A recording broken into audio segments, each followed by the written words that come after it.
皆さん、こんにちは。みーさチャンネル、資格ハンター編です。最新の英語ニュースを読み上げますので、英語の試験勉強やスキルアップにご活用ください。UN official meets with Sudan's ousted PM, who remains under house arrest. October 31st, 2021, 11:52 a.m. VOA News. Brick barricades set up by Sudanese anti-coup protesters block a lane of Street 60 in Khartoum East on October 31, 2021. The United Nations discussed possible steps forward with ousted Sudanese Prime Minister Abdallah Hamdok Sunday, a day after hundreds of thousands of people marched in protest of last week's military coup. Volker Perthes, the UN Special Representative to Sudan, said that Hamdok is doing well but remains under house arrest in his residence. Protesters remained in the streets Sunday, many of them manning barricades and blocking roads after large demonstrations on Saturday turned deadly.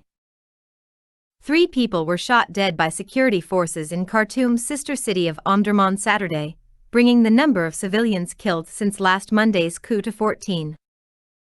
Pro-democracy protesters use fires to block streets to condemn a takeover by military officials in Khartoum, Sudan, October 25, 2021.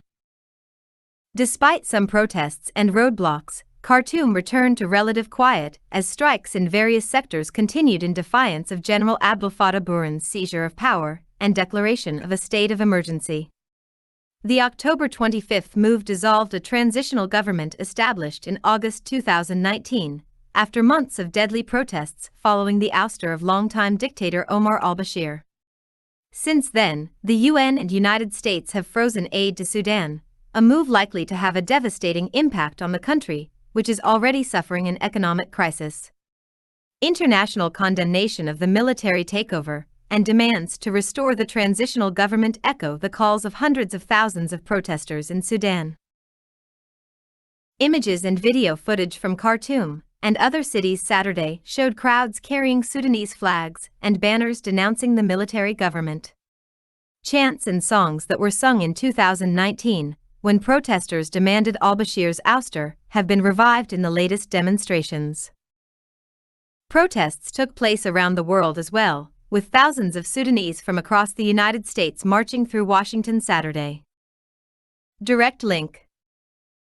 The military takeover occurred after weeks of escalating tensions involving military and civilian leaders over Sudan's transition to democracy.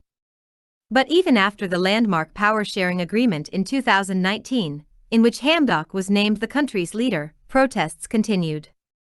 Demonstrators, who often used the word Medaniya, or civilian, to call for a civilian government, opposed any military control in the transitional government. Burhan said Tuesday the army's overthrow of the transitional government was necessary to avoid a civil war. Some information in this report came from AFP and Reuters. 以上で、今回のみーさチャンネルは終了です。最後までご視聴いただきまして、ありがとうございました。よろしければ、高評価とチャンネル登録をよろしくお願いします。